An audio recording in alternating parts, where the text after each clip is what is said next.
Hello, my name's Bev and I'm the author of the book Please Eat, A Mother's Struggle to Free Her Teenage Son from Anorexia, which describes our family's battle with the deadly eating disorder, anorexia nervosa, which my teenage son Ben developed back in 2009 when he was just 15 years old. This is the first in a series of videos, audio versions of my book, chapter by chapter. And in this first video, the introduction, I talk about the background to our story. But first, if you'd like to visit my website and my blog, you'll find links below. You'll also find a link to Amazon where you can purchase the book if you'd like to. Finally, it would be really good if you could like this video and also subscribe to the channel by clicking the bell notification icon.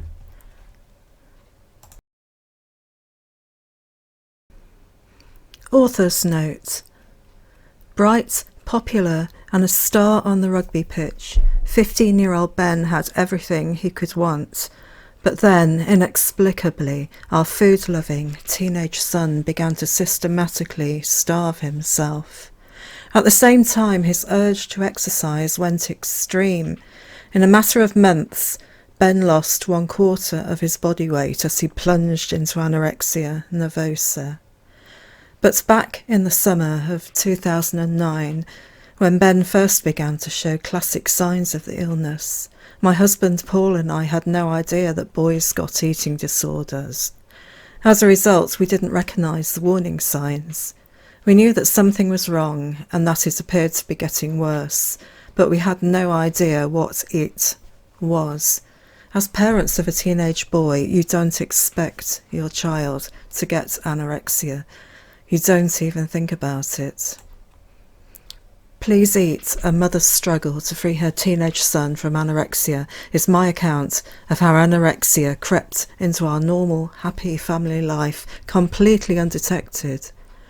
It describes how, once we realised what we were dealing with, Paul and I watched helplessly as the illness threatened to destroy our son. As a parent, I know how terrifying it is to discover that your child has a potentially life-threatening illness, and to discover that it's been developing undetected for months, maybe even years. I know what it's like to feel isolated, helpless, and totally clueless about an illness that has the highest mortality rate of any mental health disorder.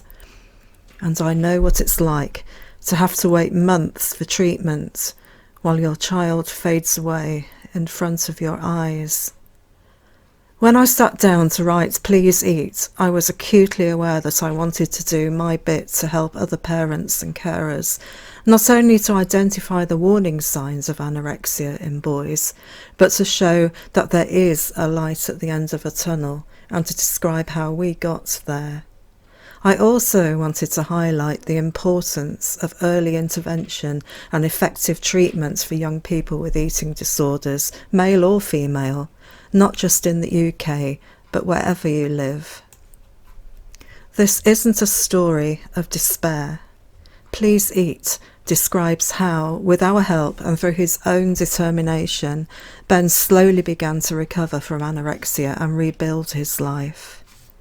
In 2017, I updated the original manuscript, originally published in 2013, to bring our story up to date. My son Ben has always been 100% behind this book. He's always nagging at me to do more to help raise awareness of eating disorders in a society where the illness is often shrouded in secrecy, shame and misunderstanding, and where there is still too little awareness of eating disorders in teenage boys. He has read through this book and made valuable contributions of his own, which are included within its pages. Even if we help just one family overcome this devastating illness by sharing our experiences, then we have done our job. Bev Mattocks, December 2017. That's the end of the introduction.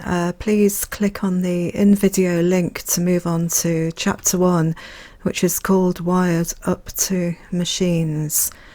I'll see you there. Thanks for listening. Oh, and don't forget to visit my blog. you'll find the link below. You'll also find a link to my website where you can download PDFs of my blog for free.